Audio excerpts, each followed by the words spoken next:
एक किसान ने दी सीख। एक गांव में मोहन नाम का एक व्यक्ति रहता था। वो पेशे से एक किसान था। उसके घर में वो और उसकी पत्नी रहते थे। सर्दियों के दिन थे। मोहन रविवार के दिन मीलों चलकर पहाड़ी पर बनी एक चर्च पर पहुंचा। उसने देखा कि चर्च का दरवाजा बंद था। मोहन ने बाहर से आवाज लगाई, अरे कोई है। आवाज सुनकर पादरी बाहर आया। वह मोहन को देखकर कुछ हैरान हुआ। पादरी बोला, आज ठंड बहुत है। मुझे तो उम्मीद ही नहीं थी कि आज की प्रार्थना में कोई आएगा, इसीलिए मैंने भी कोई तैयारी नहीं की है। अब सिर्फ तुम्हारे लिए इतना सब कुछ करना ठीक रहेगा क्या? तो ना, तुम आज प्रार्थना रहने दे और अपने अपने घरों में जाकर आराम करें। मोहन बोला, पादरी साहब, मैं तो एक साधारण सा किसान हूँ।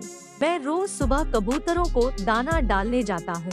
अगर एक कबूतर भी होता है तो मैं उसे भी दाना जरूर खिलाता हूँ।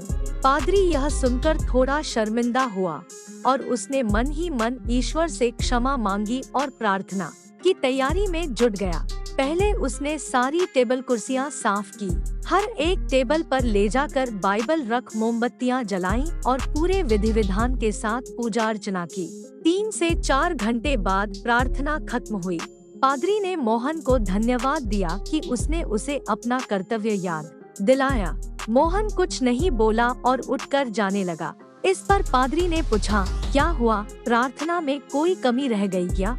मोहन बोला, मैं क्या बताऊं पादरी साहब, मैं तो एक साधारण किसान हूँ, लेकिन जब मैं कबूतरों को दाना डालने जाता हूँ और अगर एक ही कबूतर आता है तो मैं सारे दाने उसी को नहीं खिला देता। पादरी को एक बार फिर एहसास हुआ कि सिर्फ अपना कर्तव्य निभाना ही जरूरी नहीं है, बल्कि परिस्थिति के हिसाब से खुद को ढालना भी आवश्यक होता है। पादरी को चाहिए था कि सिर्फ एक आदमी के हिसाब से तैयारी करके प्रार्थना शुरू कर देता, जबकि वो तमाम लोगों के हिसाब से तैयारी में जुट गया, जिससे प्रार्थना में बहुत देरी हुई। आशा करती हूँ कि एक छोटी सी कहानी आपको पसंद आई होगी। कहानी पसंद आई हो तो लाइक, सब्सक्राइब और शेयर करें और ये कहानी आपको कैसी लगी कमेंट करके बताएं।